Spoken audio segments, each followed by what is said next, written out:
Hello, नमस्ते India. This is धन Gupta from Gorakhpur. दोस्तों, आप सभी का कामधेनु सेवा ट्रस्ट में हार्दिक स्वागत है, अभिनंदन है एवं वंदन है। दोस्तों, आज हम ये जानने वाले हैं कि कामधेनु सेवा ट्रस्ट गौधाम जो स्वामी डॉक्टर विनय जी के माध्यम से चलाया जाएगा, जो इसके मुख्य ट्रस्टी हैं, उसका क्या उद्देश्य है और उसका किस प्रकार से जो है समाज के लिए कल्याण है।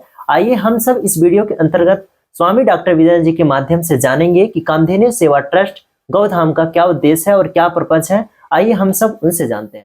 स्वामी जी, सबसे पहले आपका कामधेनु सेवा ट्रस्ट गौधाम में हार्दिक स्वागत है, अभिनंदन है एवं वंदन है। स्वामी जी, हमारे दर्शकों को और यूट्यूब पे जो भी हमारे फैमिली मेंबर हैं और भी जितने लोग हैं, हमें यह बताने की कृपा करें कि जो है कामधेनु सेवा ट्रस्ट गौधाम का क्या उद्देश्य है और क्या पर्पज है और समाज के लिए इसका क्या कल्याण है। आप इसे हम सबको बताने की कृपा करें। बहुत सुंदर प्रश्न है प्रिय धन जी। कामधेनु सेवा ट्रस्ट देश की दशा और दिशा को सुधारने वाला है। इसके माध्यम से गौ भागवत कथा का आयोजन जगह जगह पर होता है और जहां पर गृह शांति यज्ञ का भी आयोजन होते रहते हैं।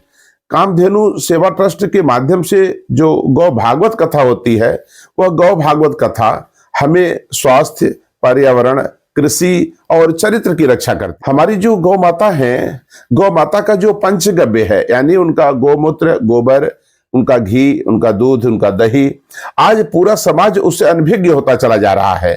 वो एक परंपरा के रूप में कायम हो जा रही है। हम भगवान राम की बात तो करते हैं, भगवान कृष्ण की बात करते हैं, लेकिन भगवान कृष्ण क्यों 6 दिन के बाद ही गौ माता के पीछे पड़ गए? भगवान राम क्यों यह कहे कि विप्रधेनु सुर संतहित लीन मनुज अवतार? इसकी बात जनता के अंदर आत्मा में नहीं आ रही है।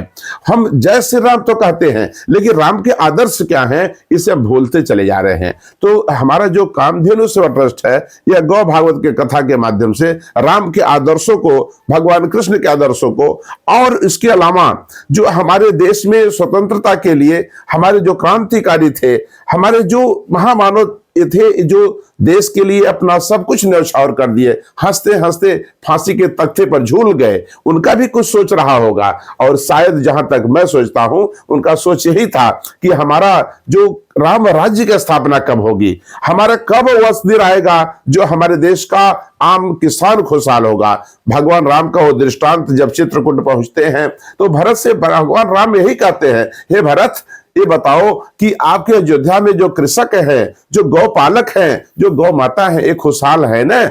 इस राम तो हम लोग इस कामधेनु सेवा ट्रस्ट के माध्यम से राम के उन आदर्शों को जनता के बीच में ले जाना चाहते हैं।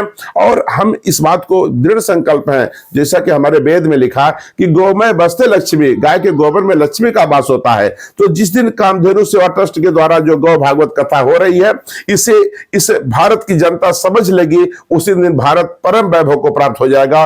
भारत पुनः एक बार विश्व गुरु बनेगा, भारत सोने की चिड़िया बनेगा।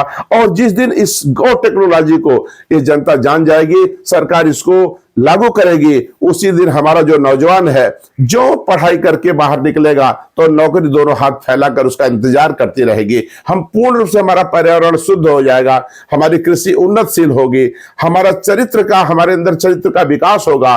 तो इस तरह से आप ये कह सकते हैं कि जो कामधेनु सेवा ट्रस्ट है और इसके द्वारा जो गौ भागवत कथा हो रही है, जो गौ टेक्नोलॉजी की बात हम लोग करते हैं, तो हम लोगों से ही आग्रह करते हैं कि हमारी गौ माता को राष्ट्र माता घोषित किया जाए, हमारे देश में गौ हत्या पर पूर्ण रूप से पाबंदी लगाई जाए, हम जो हमारे देश में जो ये गौ टेक्नोलॉजी है, इसे पूर्ण रूप से लागू किया जाए। और जिस दिन ऐसा हो जाएगा, उस दिन हम आपसे बताएं कि वही राम राज्य जिसकी कल्पना भगवान राम ने किया था, कोई दुखी ही नहीं होगा, किसी को किसी तरह का कष्ट नहीं होगा। यहां तक कि हमारी गौ भागवत कथा का जो उद्देश्य है, वह यहां तक है कि जिस दिन इस उद्देश्य को लोग जान जाएंगे, उस दिन इस देश में अस्पताल समाप्त हो जाएंगे, न कोई रोगी होगा, न किसी को बहुत बड़ा परेशानी हो जाएगा, न कोई अल्पायु मृत्यु होगी किसी की, राम राज्य की कल्पना साकार होगी। तो इसी के लिए कामधेनु सेवा ट्रस्ट अपने गौ भागवत कथा के माध्यम से और गौ टेक्नोलॉजी के माध्यम से भारत को उसका अतीत का गौरव दिलाना चाहती है, भारत को परम वैभव तक ले जाना चाहती है, भारत को विश्व गुरु पुनः एक बार बनाना चाहती है, और एक बार मेरा भारत होगा सोने की चिड़िया। और इसी उद्देश्य के लिए यह ट्रस्ट दिन रात कार्य कर रहा है। कामधेनु सेवा ट्रस्ट गौधाम की ओर से मैं आप सभी का आपका हार्दिक मैं अभिनंदन करता हूँ, वंदन करता हूँ और बहुत आभार प्रकट करता हूँ। धन्यवाद गुरुवर।